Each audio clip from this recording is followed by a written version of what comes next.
Hörspiel.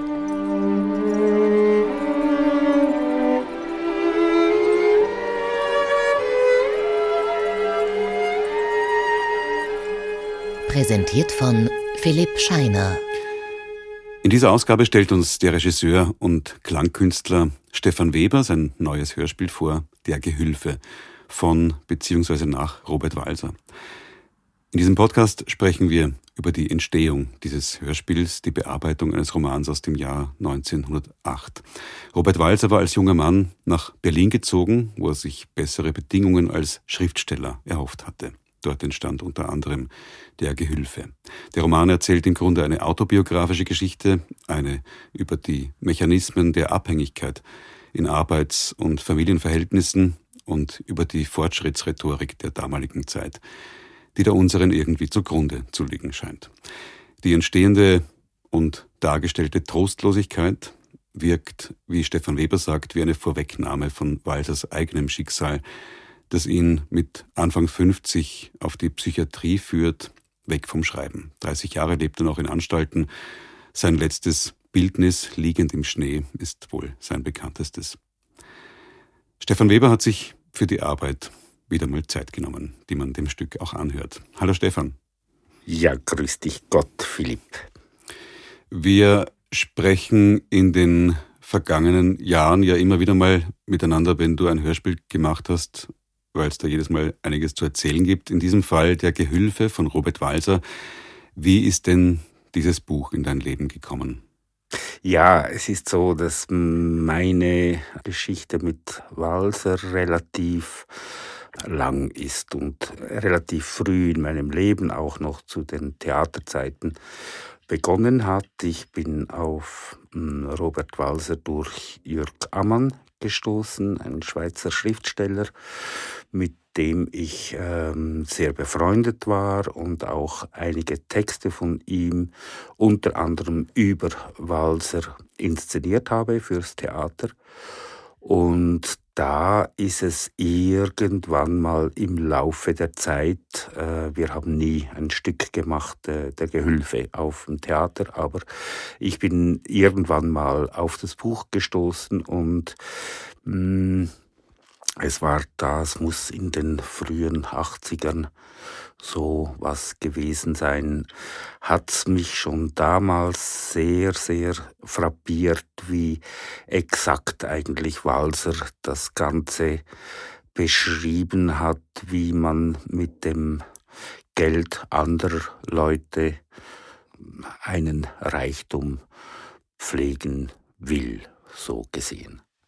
Und der Gehülfe, der hat mich dann immer so im Stammhirn irgendwo begleitet. Und als ich dann mit dem Schweizer Radio zusammengekommen bin, haben sie mich auch gefragt, was ich machen möchte. Und da habe ich dann gefunden, jetzt wäre es an der Zeit, diesen Gehülfen wirklich einmal produzieren zu wollen. Robert Walser hat sich beim Schreiben auf eigene Erinnerungen beziehen können. Was weißt du über die realen Erlebnisse und seinen Verarbeitungsprozess? Ja, ich meine, er war ja nicht in Währenswil, sondern in Wädenswil bei einem Herrn Dubler, nicht Herrn Tobler, angestellt über ein gutes halbes Jahr und hat den Bankrott quasi dieser Villa und dieses Menschen, Karl Tobler, wie er im Roman heißt, hat er einfach miterlebt und hat dann das in sehr kurzer Zeit niedergeschrieben und hat dann einem Verleger oder Lektor geschrieben, dass das eigentlich kein Roman sei, so im normalen Sinn, dass man was Fiktives erfinde quasi, sondern dass es ein Stück seines eigenen Lebens sei. Und das fand ich eben insofern sehr spannend, als der Robert Walser in Berlin da gelebt hat, deswegen, so vermutet man, kommen auch ständig Mark und nicht Franken zur Sprache, weil die Verträge, die er mit dem Kassierer Verlag abgeschlossen hat, auch immer in Mark abgefasst worden sind. Und ja, er hat gesagt, ich muss quasi ein Stück meines Lebens loswerden. Und dazu kommt eben noch, dass Walser in der Nähe von Berlin zu der Zeit auch eine Dienerschule besucht hat und dort sehr viel über die sogenannte Diskretion gelernt hat. Und Diskretion ist auch eine Geschichte, die im Gehülfen sehr stark eigentlich im Vordergrund steht. Aber er hat in der typisch walserschen Art ständig die Sachen durchblicken lassen, wie es in seiner Seele, also der walserschen Seele, der Josef-Seele, was da alles abgeht. Es geht in deiner Fassung um 3 Personen plus die Behrensvilla, vertreten durch 2 Stimmen. Und man bekommt in dieser kammerspielartigen Situation reflexhaft den Eindruck, da geht's um Allegorien. So markant, wie die Figuren daherkommen. Ja, ich glaube, das ist eine Konsequenz, die dann entstanden ist durchs Kürzen. Ich habe mir überlegt bei der Herstellung der Fassung, was ist denn eigentlich für die Geschichte jetzt wirklich wichtig. Es gibt noch eine Hausbesorgerin, die Pauline, es gibt den Vorgänger Wirsich, es gibt 4 Kinder noch, also von Herrn Tobler und Frau Tobler. Und es gibt verschiedene, sagen wir mal, Stadtausflüge, die dann wieder den Ausgangspunkt bilden zu verflossenen Liebschaften von Walser. Das sind alles nur Sachen, die den Verfall der Toblerschen Seele quasi und der Toblerschen Villa Abendstern, also die Reputation quasi, die auch verloren geht, darstellen. Und es hat dann zwangsläufig diese Figur des Josef Marti als das dargestellt, was eigentlich ein Viertelbürger auch ist. Der Viertelbürger, der sagt, okay, ich bin diskret, mache mit, tu möglichst viel für mich behalten, in dem Sinn, dass man damit nicht hausieren geht, sondern es für sich als eigene Gedankenquelle quasi braucht. Und die Kürzung der Fassung hat das mit sich gebracht, dass die ganz wesentlichen Teile oder Aspekte einer Seele da irgendwie zum Tragen kommen. Und ich glaube, es ist für das schweizerische, eidgenössische Denken ganz wichtig geworden, verstehbar zu machen, dass es ganz viele Aspekte gibt, des sich draußen halten wollen, müssen, können und trotzdem schauen, dass man einfach weiterkommt. Der Josef Marti ist nicht in der Villa Abendstern, als sie bankrott geht, sondern er ist da bis kurz bevor der richtige Zusammenbruch kommt. Und das ist einfach, ich glaube, auch im walserschen Sinn richtig gedacht. Es ist ein Stück Leben eines jungen Menschen, der schaut, dass seine Sicherheiten immer gewahrt bleiben. So kommt dann der Josef Marti am Gegenschluss des Stückes auch abhanden, weil er beim Stellenvermittlungsbüro nachfragt nach einem neuen Job, wo man ihn doch vielleicht berücksichtigen möge, in nicht allzu ferner Zeit. Aber es waren doch diese Menschen, die er in seinem Bärenswil kennengelernt hat, für ihn so interessant oder so nahe an der Literatur? Naja, deswegen hat er ja das Stück, glaube ich, auch geschrieben. Er war zu dieser Zeit, wie gesagt, in Berlin und er hat auch einen Blick von außen auf die Schweiz gemacht, mit sich als Joseph Marti halt. Und ich glaube, es ist eine sehr unangepasste, dadurch auch politische, es ist eine sozialpolitische Angelegenheit geworden, dieser Gehülfe. Als Roman, wie jetzt auch verdichtet dann auf die Figuren Herrn Tobler, Frau Tobler und die beiden Bärenswiler Stimmen und ihm. Es war ein Schachzug, der eigentlich keiner war, sondern der ist entstanden. Das ist wie ein erfundener Rösselsprung geworden halt. Dieses Verknappen der eigentlich auch nicht daseienden Handlung. Es ist ja immer ein Zustand, der geschildert wird oder besprochen wird. Und gleichzeitig glaube ich, es ist ganz wichtig auch, das kommen wir vielleicht später noch drauf, aber es ist wie das Leben von Walser auch vorweggenommen. Es ist wie eine Anstalt halt, diese Villa Abendstern. Und dort leben im Roman noch ein paar Kinder, im Hörspiel nicht, aber Frau Tobler, mit der es dann noch interessant wird, und Herr Tobler. Das ist ein Erfinder, ein Ingenieur, ein Erbe, der alles in den Sand setzt. Was ist das für einer? Also ich glaube, der Herr Tobler, der Karl Tobler, ist schon ein lupenreiner, sehr, sehr, auch in der heutigen Zeit, sehr moderner Kapitalist, ohne eigenes Kapital, müsste man vermutlich sagen. Er hat viel Geld geerbt, hat sich damit mal die Villa gekauft und hat eine Erfindung gemacht, die Reklameuhr. Das ist eigentlich nur in der Form eine Erfindung, nämlich dass man da in gewissen Insertionsfeldern die Firma präsentieren lassen kann, die dafür bezahlt hat. Also es ist sowas wie einfach eine Werbetafel, die er erfunden hat. Eine Uhr hat er nicht wirklich erfunden.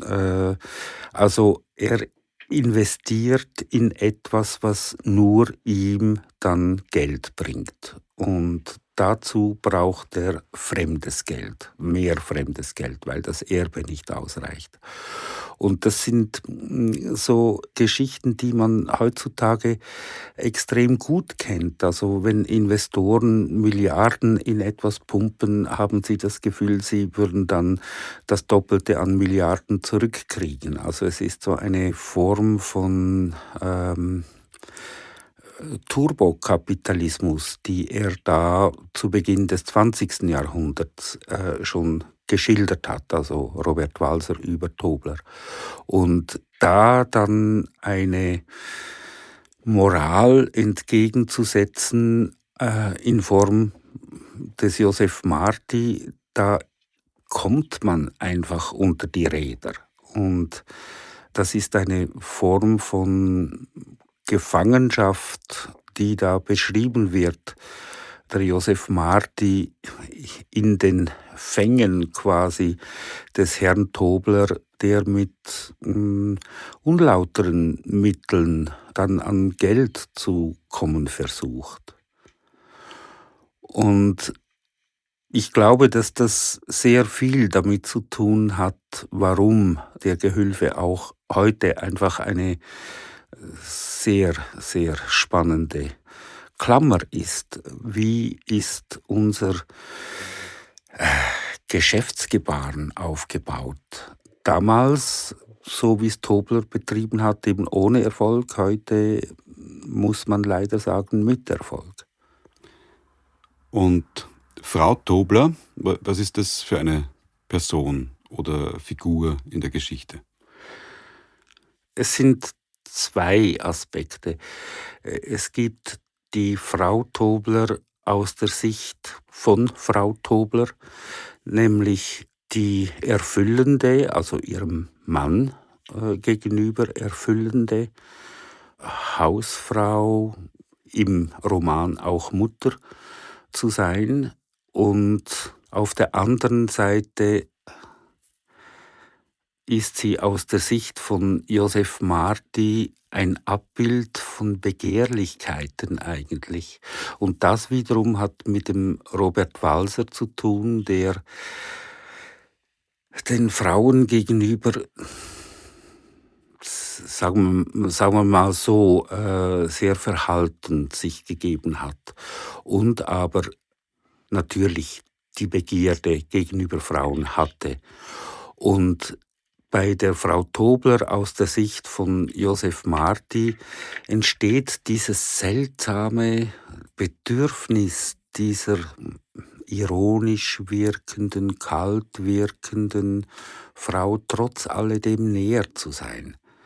Und das war dann irgendwie auch der Grundgedanke, dass man dieses seltsame erotische Spiel dann angehen lässt zwischen Joseph Marti und der Frau Tobler, ohne dass da wirklich was passiert, aber es ist eben in den Mauern der Villa ist es schon ständig auch vorhanden.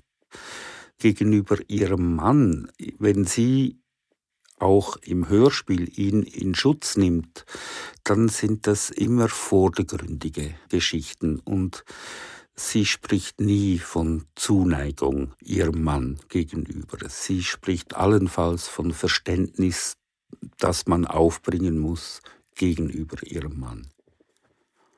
Und das ist so eine ganz versteckte Dreiecksgeschichte in dieser Frau Tobler drin. Und das hat mich sehr gereizt, das hinauszuschälen, ohne dass man es jetzt wirklich merkbar dann spürt. Aber das ganze Stück soll für das sprechen.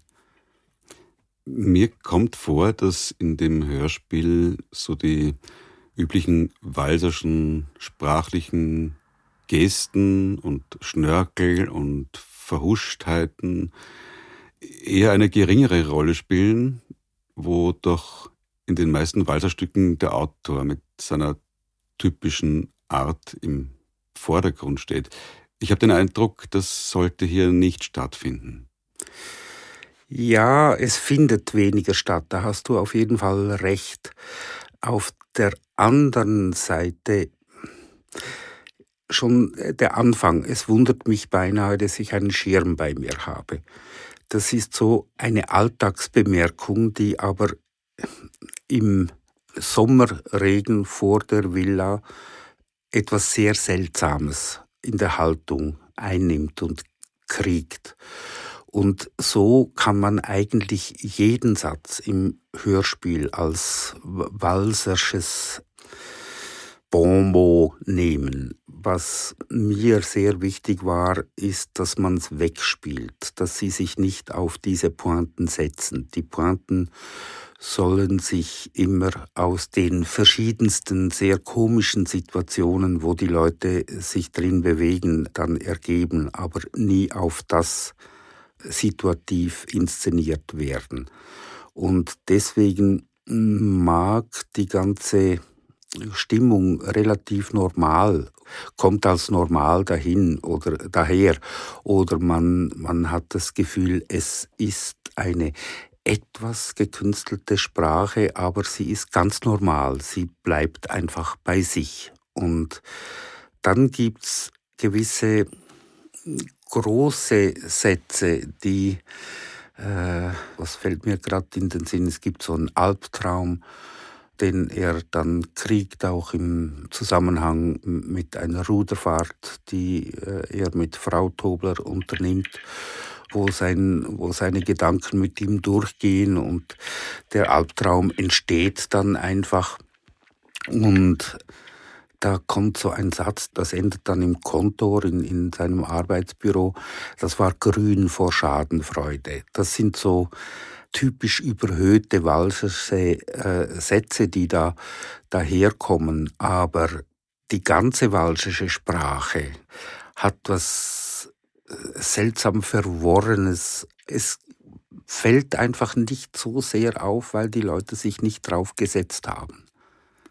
Jetzt speziell zur Sylvie Rohrer, wie seid ihr denn, du und sie, im Studio beim Aufnehmen mit dieser Frau Tobler umgegangen? Das ist ja eine nur mäßig greifbare Frau.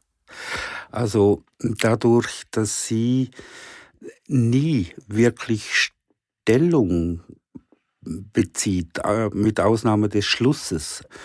Das ganze Kennenlernen mit Josef Marti ist eine Annäherung, das könnten sowohl ganz junge wie ganz alte Leute sein. Das ist völlig freigelassen worden. Auch der Sylvie Rohrer, die das dann versucht hat umzusetzen. Es ging immer darum, zu schauen, dass sie ein stimmliches Geheimnis darstellt. Und dieses stimmliche Geheimnis darstellen, das kann man auf zig verschiedenste Arten herstellen. Und das war dann Sylvie und meine Suche nach dem alltäglichen, Nichtssagenden und trotzdem etwas Reiches darstellend. Und das wiederum hinterlässt dann, so hoffe ich, dieses seltsame Gefühl von, da muss doch etwas dahinter sein. Ich glaube nicht, dass wirklich was dahinter ist. Man weiß von der richtigen Frau Tobler auch nicht, was nachdem die Villa Abendstern dann versteigert worden ist, was dann mit ihr wirklich geschah. Ob sie sich hat scheiden lassen oder nicht, weil irgendwie der richtige Tobler ist dann noch im Gefängnis gelandet wegen korrupter Geldbeschaffungsmethoden, auch nach seiner Zeit in der Villa Abendstern. Und die Frau Tobler ist das Geheimnis einfach. Aber auch die Dorfbevölkerung in dem Text, die Behrenswiller, denen du aus den Beschreibungen von Robert Walser verschiedene Sätze in den Mund gelegt hast, die sprechen also auch über sich selbst. Ein sehr eigenwilliges Völkchen, verschlagen ein bisschen, aber auch verschmitzt, sehr korrekt und neugierig. Also irgendwie wieder ganz im Sinn der Literatur. Sind oder waren die Menschen in manchen Schweizer Dörfern wirklich so wie beschrieben? Ich glaube ja.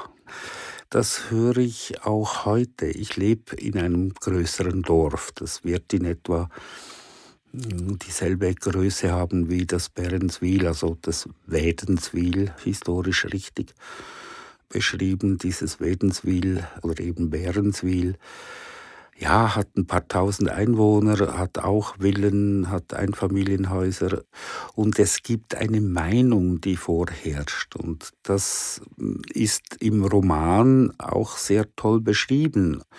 Und wenn man es dann den Behrenswilern so quasi in den Mund legt, dann wird es halt ausgedrückt jetzt im Hörspiel, einfach gegenüber dem Beschrieb im Roman. Und wenn man es aussprechen lässt, dann merkt man schon, man ist ziemlich nahe an einer schweizerischen Eigentümlichkeit, das genau wissen, was der andere macht.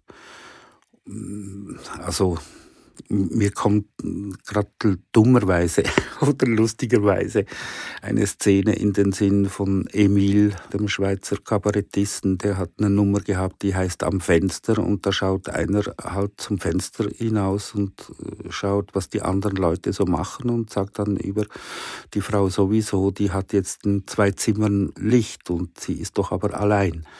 Was ist da los? Ne?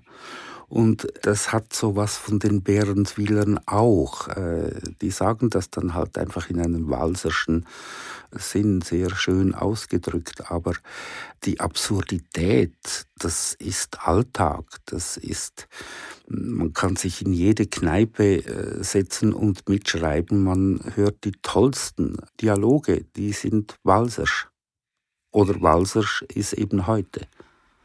Heute ist vor allem viel Technik, mit der man so seine akustischen Ideen umsetzen kann.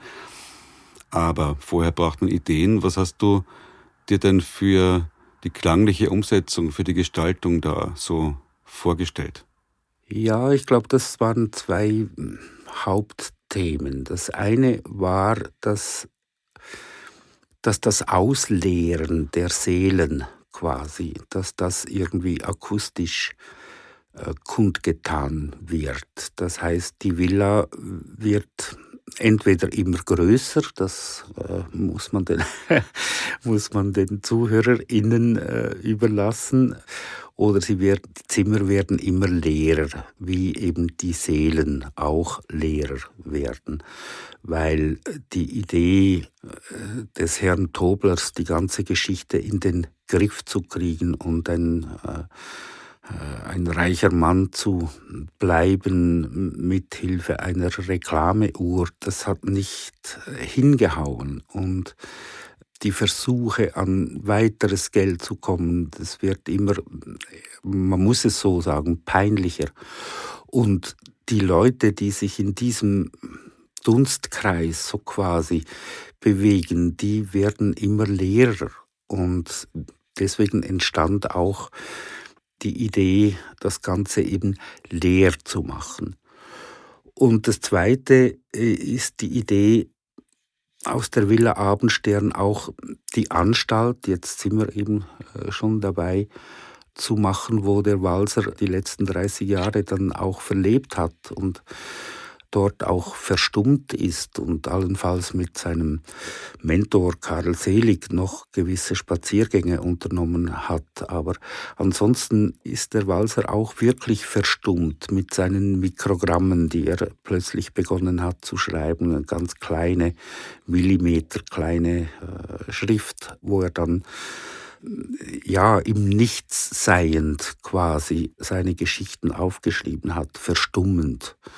Und das ist ganz eine seltsame Geschichte, die mir dann so in den Sinn gekommen ist und die auch wir im Hinblick auf das Produzieren besprochen haben, dass dann beim jungen Walser, ich meine, der war knapp 28 oder sowas, ich bin nicht sicher jetzt, wie er den Gehülfen geschrieben hat. Und ich denke, er hat wie seine Zukunft vorweggenommen in dieser Fassung. Und das galt es mit zu inszenieren, dass da auch die Anstalt mitschwingt einfach. Magst du noch über die Technik sprechen? Es war ja eine akustische Umgebung zu finden, die vor Leere immer mehr strotzt, was ja gar nicht so leicht herzustellen ist. Ja, also das ist sehr viel Trial and Error natürlich, das da mitspielt. Lehre zu gestalten ist viel komplexer, als man denkt. Also ich habe immer das Gefühl gehabt, es dürfen wenig Sachen passieren, die aber dann richtig. Also es gibt so eine Entwicklungsebene, zum Beispiel sind die Atmosphären da, die Vögel, der Park in der Villa Abendstern, das ist am Anfang die ersten 2 Szenen, die draußen spielen, sowas, ist das relativ klassisch produziert mit verschiedensten normalen Atmos, die übereinander gelegt werden und dann so Tiefenstaffelungen hergestellt werden können. Also man hat Vögel, die klingen nahe, Vögel, die klingen mittelweit entfernt, Vögel, die klingen sehr weit entfernt. Und dasselbe ist mit dem Rauschen, mit den Bässen und mit den Höhen. Das tut man so zusammenstellen, dass sowas leicht Überdichtes entsteht. Und dann beginnt man abzubauen. Im Verlauf des Stückes werden diese Ebenen nicht zurückgenommen, aber sie werden viel expliziter gemacht, also dass man einzelne Vogelsolis herstellt und die dann in den Raum stellt, und dasselbe mit dem Rauschen, das dann zurückgeht in so eine Art ins psychoakustische Nichtsagen hinein. Also, dass man dort auch diesen Abbau gemacht hat, generell von Außenräumen. Und mit den Innenräumen, da habe ich mit einzelnen sogenannten Plugins gearbeitet, mit Raumsimulatoren, die man dann auch begonnen hat, übereinander zu legen. Und um so dann eine klare Transientengeschichte zu haben in einem ganz leeren Raum, der aber müde ausklingt. Und so haben dann die Räume auch eine Art psychologische Struktur annehmen können, die dann meiner Behauptung, sagen wir es jetzt mal so, entspricht, wie leer die Innen- und Außenwelt um und in den Toblers dann klingt. Das sind jetzt nur mal so die Räume, und dann kommen die Klänge dazu. Da hat man zum Teil aus diesen Atmos mit Granular und sonst welchen Synthesen hat man dann Klänge erzeugt, und ich habe auch Unterwasseraufnahmen gemacht und da mit den Bässen gespielt, und da kommt man auf Strukturen, die dieser Innenwelt, dieser Behauptung der Innenwelt dieser Toblers irgendwie nahe kommen wollen, respektiv man es den Leuten nicht einfach macht, aber so eine Art Linie gibt, wie man es hören könnte. Was man auch hören könnte, was aber im Stück nicht enthalten ist, ist eine Posaune, die ich im Gittertor am Anfang des Stückes wahrgenommen habe.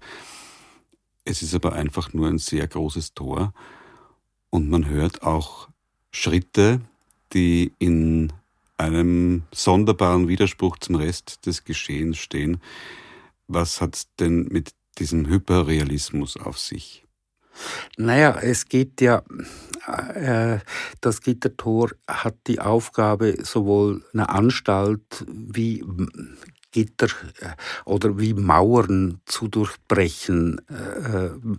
Beides soll da passieren. Das ist einfach ein übergeordnetes Klangereignis, könnte man sagen jetzt, das einfach in eine neue Welt führt. Und das hat durchaus auch klangliche Strukturen. Also eine Posaune ist nicht drin, aber die einzelnen Tore, die ich da aufgenommen habe oder verwendet habe, die sind dann klanglich schon abgestimmt aufeinander. Und da entsteht so was Musikalisches. Oder die Schritte, weil du die noch angesprochen hast, das sind Schritte, die finden einfach zu laut und wiederum in einem anderen Raum statt als die Stimme, die spricht. Das heißt, es kommt etwas, nämlich also im Stück der Herr Tobler auf Marti zu, aber es wirkt, als ob irgendetwas in einem Raum auf Marti zukommt. Und bebildert wird das mit der Stimme vom Herrn Tobler. Und da entsteht eine ganz seltsame An- und Abwesenheitsgeschichte. In dem Zusammenhang muss ich vielleicht auch noch erwähnen, dass die Schauspieler alle einzeln aufgenommen worden sind. Das heißt, sie mussten sich ihre Gegenüber jeweils vorstellen und haben in einer Haltung der Vorstellung. Wie schaut der Josef Marti aus? Wenn der Urs Jucker, der Schauspieler vom Herrn Tobler, sich auf den Marti zubewegt, hat er den Marti eben nicht als Mensch vor sich, sondern nur die Vorstellung.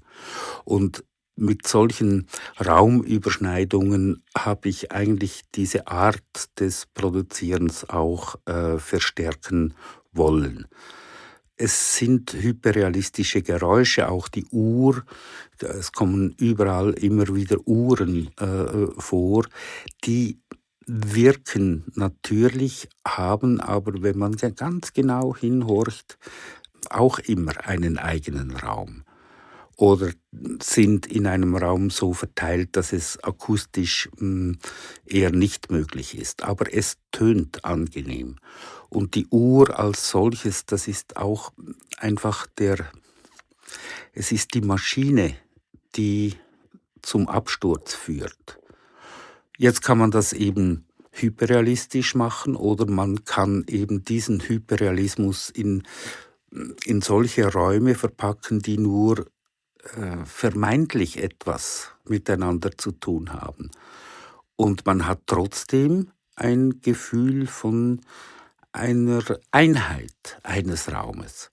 Der aber sprengt sich ständig immer wieder selber. Ja, und die Figuren in dem Stück haben ja auch den Bezug zueinander verloren. Und mir kommt vor, dass die Technik des sogenannten Xens, also dass man die einzelnen Darstellerinnen und Darsteller getrennt aufnimmt, diese Technik war da auf jeden Fall die richtige Wahl, weil Menschen gemeinsam im Studio ja sich automatisch aufeinander beziehen würden.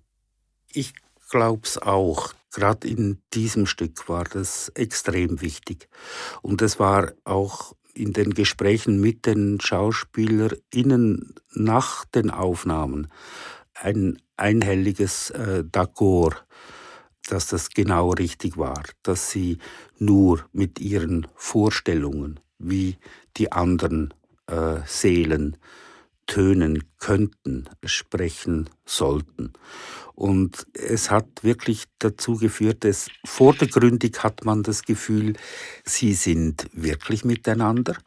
Aber wenn man die Sache genau anhorcht, dann merkt man, ja, das geht jetzt gerade haarscharf aneinander vorbei.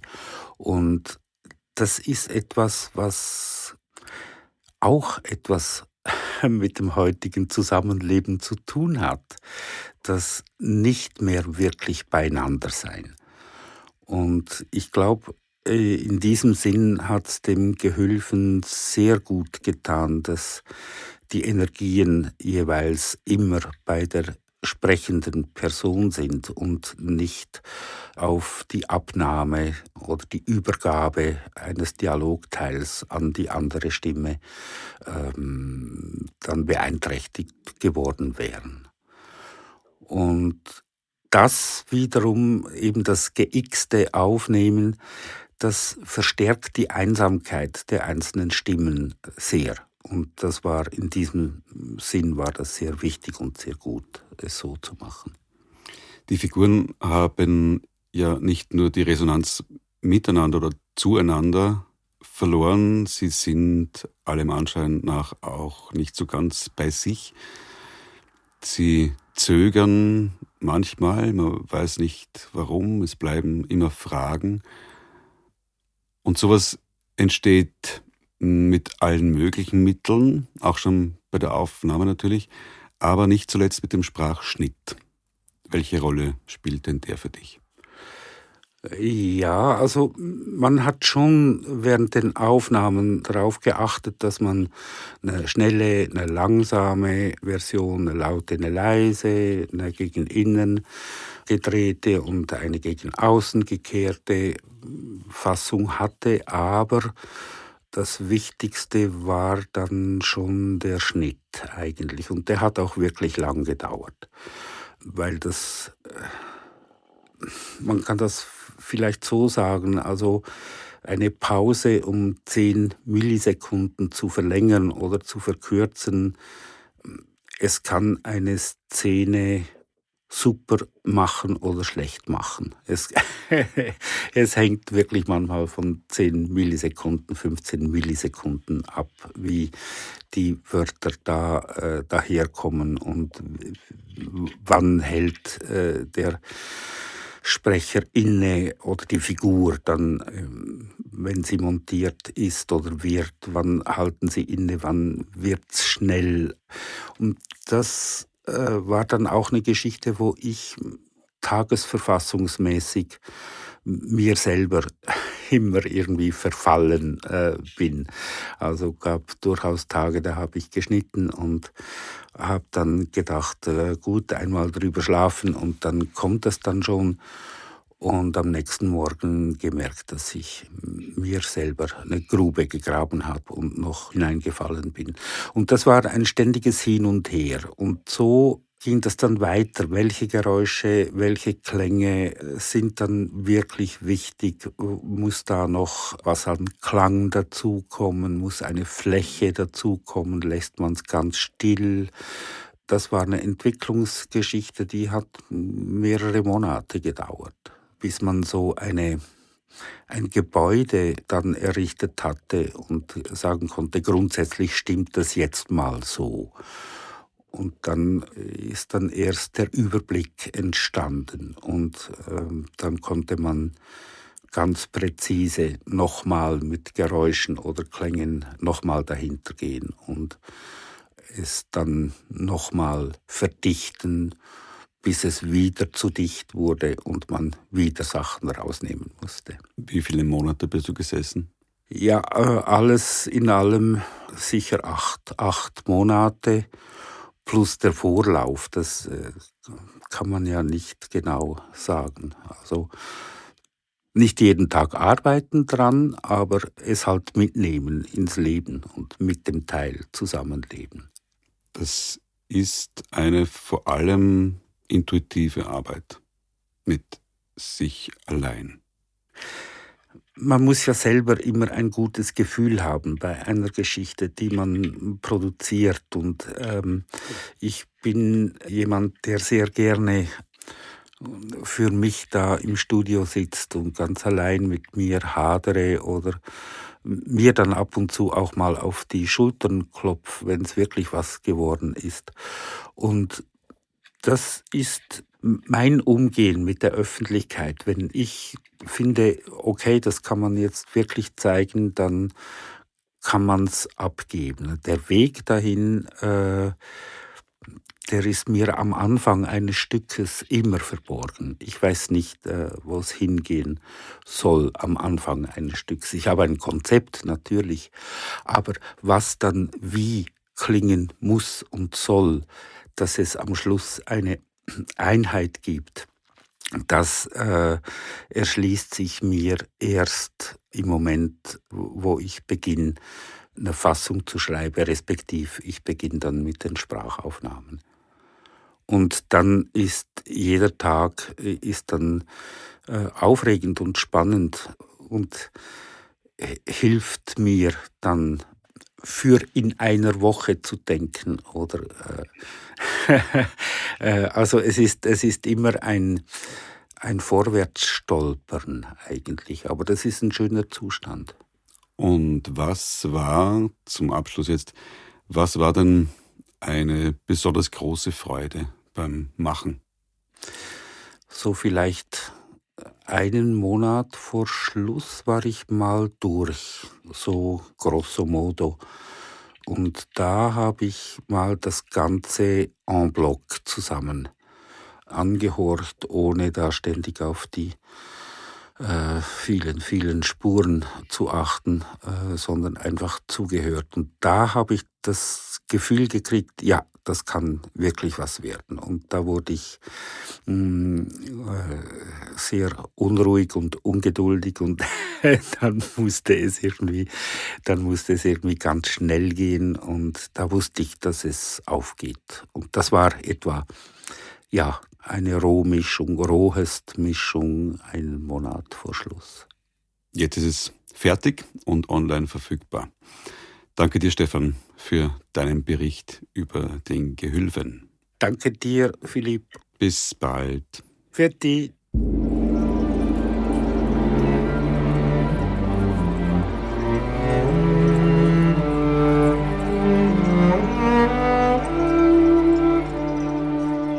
Das Ö1 Hörspiel.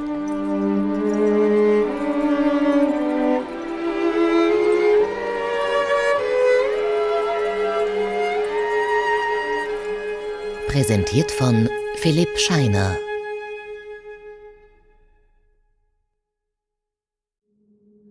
Das war ein Podcast von SRF.